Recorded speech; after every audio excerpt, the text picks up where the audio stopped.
Hi, this is Anita from the Dusty Roads podcast. One of the things which is a hot topic, especially in the United States and places like Europe, is immigration. And immigration has long been one of these topics that, love it or hate it, agree or don't agree. It can really be a force that, people on either side maybe do not agree with. It was very interesting for me to learn about a law that was in the United States in 1882, which was called the Chinese Exclusion Act of 1882. And, you might ask, well, what is the Chinese Exclusion Act of 1882? I've never heard of this. And I really hadn't either until I started doing some research on this. And I found it quite fascinating about this Chinese Exclusion Act. The Chinese Exclusion Act of 1882 was a landmark piece of legislation in the United States, and this was the first significant law enacted to restrict immigration based on nationality. The act specifically targeted Chinese laborers, and it had far-reaching implications for immigration policy and treatment of Asian immigrants into the United States. So, in the mid-19th century, the United States had a significant influx of Chinese immigrants. A lot of them were on the West Coast. They, if you might recall, were working on the railroad. They were coming to the United States for the gold rush. And so many, they came seeking up economic opportunities. And so, the United States began to say, whoa, wait a second, we need to stop this. So it was President Chester A. Arthur, which is not a president you hear about a lot in the United States, but on May 6, 1882, he signed into law which was known as the Chinese Exclusion Act. And the aim of the act was to halt Chinese immigration for 10 years and prevent Chinese immigrants already in the U.S. from becoming citizens. So basically this act had two provisions. One, Chinese people already in the United States could not become U.S. citizens, and it actually was to stop immigration of Chinese coming to the United States. It prohibited specifically Chinese laborers. It barred Chinese laborers from entering the United States, but this did not include merchants, students, teachers, or diplomats. But yet, these restrictions were sort of far-reaching. So, it really was a restriction a lot on Chinese entering the United States.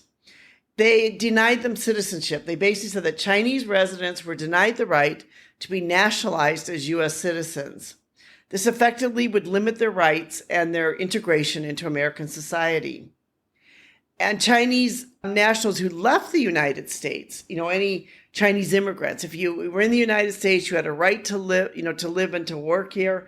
And if you left the United States, you had to go through a bunch of paperwork to be able to return to the United States. So this made, the traveling in and out, traveling back and forth, a lot more difficult for any of the Chinese Americans living in the United States at the time.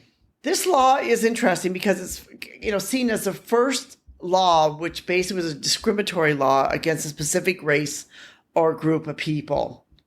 It was originally going to have a 10-year term, but the act was extended by the Jerry Act in 1892 and was made permanent in 1902. So, in other words, the law continued.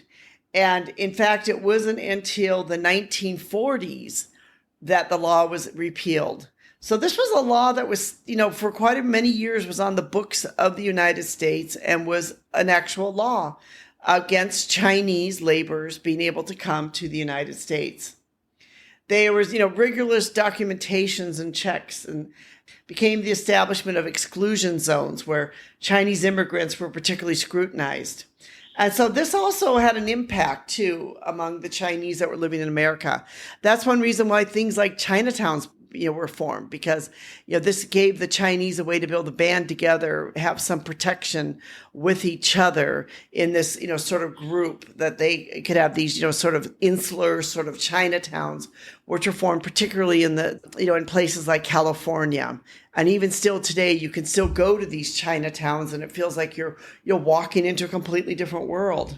This is kind of an interesting law, but there's still some relevance to the law today.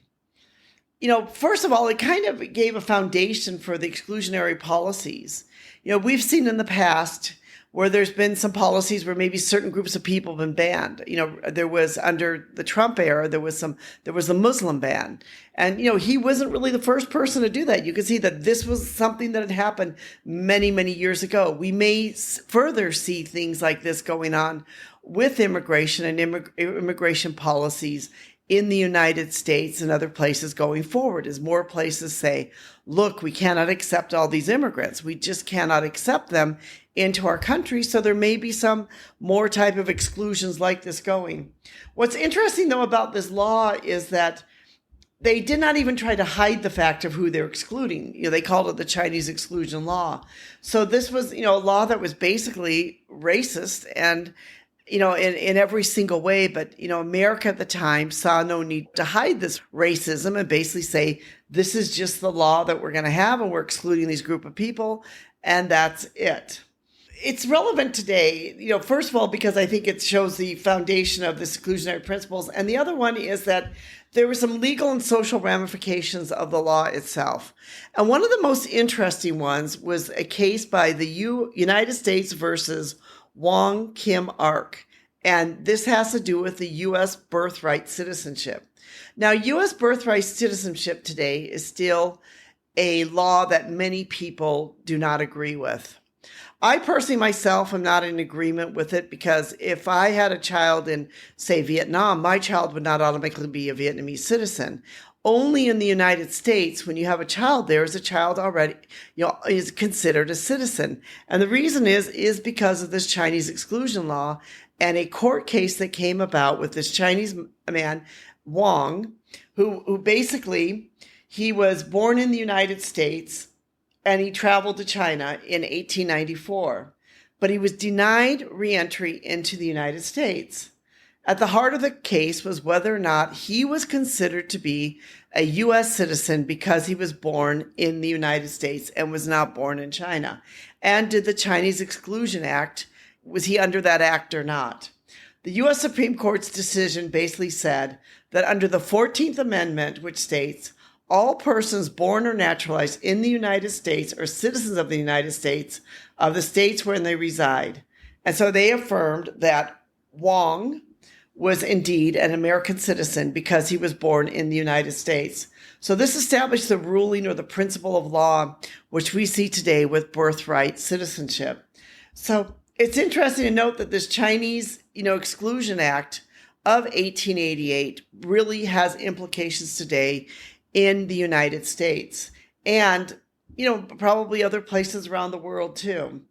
I've written a blog post on this, and if you'd be interested in being able to find out more about this, I think it's a really sort of interesting type of case. It's a very interesting part of our, history in the United States. And it's very relevant today as immigration and immigration policies are at the forefront of many, countries around the world. And you see this, change that's happening where large parts of the world are saying, no, we cannot take all these immigrants in anymore. Where America used to be the land of immigrants, today, a lot of people are feeling like, no, this cannot continue this way. If you'd like to be able to read it, you can read the Chinese Exclusion Act of 1882 and U.S. Immigration Today. We'll put a link into our blog post for that if you'd like to be able to learn more about it. We'd like to thank you so much for listening to our podcast. We do appreciate you, all of our listeners, and thank you so much for being part of our community.